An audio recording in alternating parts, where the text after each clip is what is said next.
Michelle is in studio with us, and we are going to be creating something, and this is a hands-on project that I'm going to have a chance to get involved with, right? That's right. All right, so what are we building here today? Okay, listen, I love tools in general, any kind of tools. Good. We can do That's so why many we get different along things so with well. them. That's right. But I also love to make my own tools. Make your own tools? Yes, make my own tools. And a lot of times just things that we find in our own backyard are very useful to create those tools with. And one of them is these are mallets. Just made out of branches. Looks like, so looks like the Flintstones. The next time you're cleaning up your yard, that one's a bit much. That's just to make a point. But there's you can make them in all different sizes, use different woods. Some are softer woods, harder woods, you know, and they make great tools for pounding in your garden stakes, and because you know a softer pound for if you're doing any leather working or jewelry making. Sometimes you just need to be able to, you know, do something that doesn't have the force of the metal heavy. And I'm glad you said garden stakes, because if you do have a garden and you are driving stakes in, you grab the regular hammer, and you know what happens, you end up splitting the wood a lot of times. So this would deter that from happening, or lessen they're great for garden stakes and different things. I use them outside in the garden for all kinds of different projects. All right, so this has got I'm looking forward to this. And they're very easy to make. They're very inexpensive to make, of course, because the materials that you're using are free. And so I've brought a couple with me. I want you to try. I want to show you how easy it is. Okay. And it's as simple as this is just an attachment that you can get for your drill, and this is called a tenon cutter. Tenon cutter. A tenon cutter, and this is going to give you the tenon so that you can join pieces. The tapered end? Yes. Okay, so I'm going to come around here. And I've got a branch for you in here. This is just a branch it's that in a clamp-on vise. I've got it into a, you want to have it secured into a vise. And then you're just going to go ahead and put this on the end of it. Yep. I got to put my safety goggles on first. They have a little bit of, they're little. I've received wood shavings in my eye before. Yes, they're not we don't fun. want So we're just straight on? So you're going to go straight on, and there's a little level on the bit. It's hard to manage with that. I just kind of eyeball, try to stay straight on. There's the level. That's what she's talking about here. Can you see that? There's the level that's on there. And these tenon cutters come in different sizes for different diameters. This is a 3/4 inch, but you can get them up to 2 inch, I believe, a little bit smaller. Okay, now the trick is being able to move your head around as it's spinning around to keep it level. You don't have to worry about any of that. Just give it a whirl. So put your bit on there we go. And just keep going.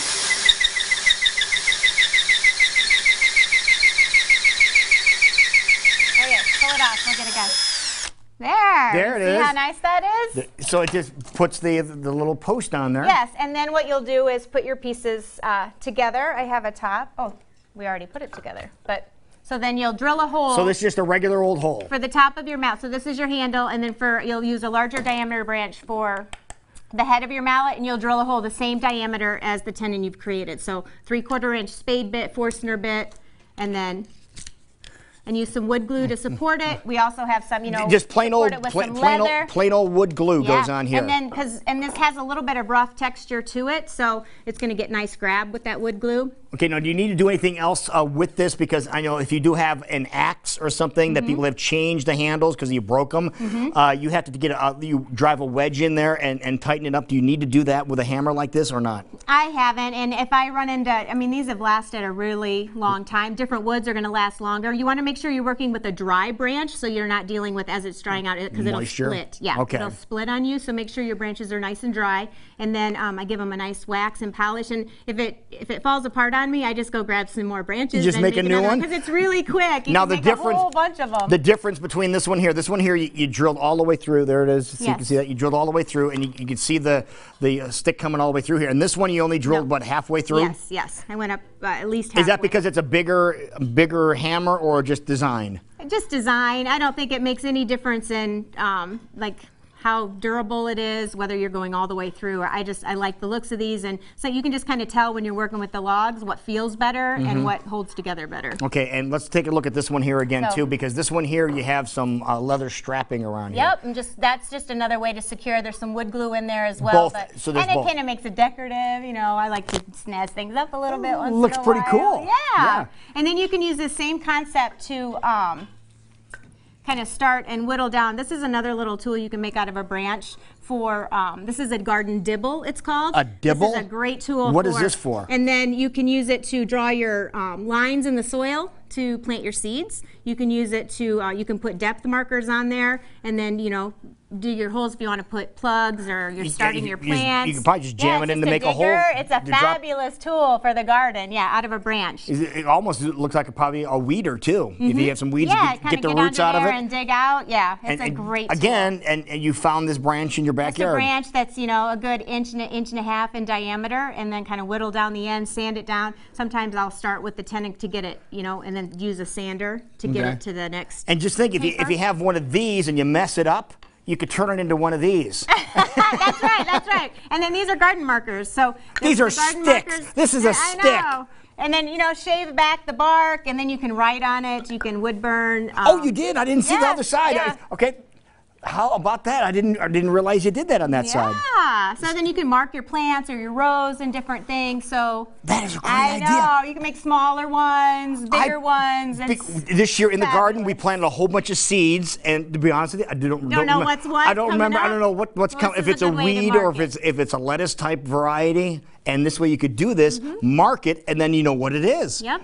And the types of, if you plant different tomatoes, for example, if it's a grape tomato or an aroma, obviously those are pretty easy to identify, but other varieties, you'd be able to have them right on the stick. Yeah, and they look really nice in the garden because they're a natural material. You know, I think a lot of us, we think we have to go get garden markers and all this stuff, run to the store, but you have things in your own backyard that you can create, you know, your own tools and markings and things with that I think are even better looking in the garden. They kind of go with the natural environment. So. And it looks like you used a wood burner. I did. To burn in there, so you don't have to worry about paint on it. You could, you know, use a Sharpie. It doesn't. You don't have to get too elaborate. But there's certain things you plant every year, and you can use them over and over again. They last for quite a while, and it's And I think these tools, the mallets, they feel different. This is awesome. There you go, folks. Make your own tools, and Michelle just showed you how. Now, people want to follow along with what you're doing online. What's the easiest way to follow along with you? Well, they can, of course, go to the weareiowa.com, link up to some of our segments. We have Remake Life. They can get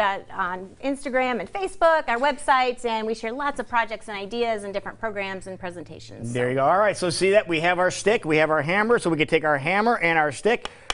We could drive it into the ground. Perfect. We're going to make everybody very resourceful. Very resourceful. We will be right back, folks.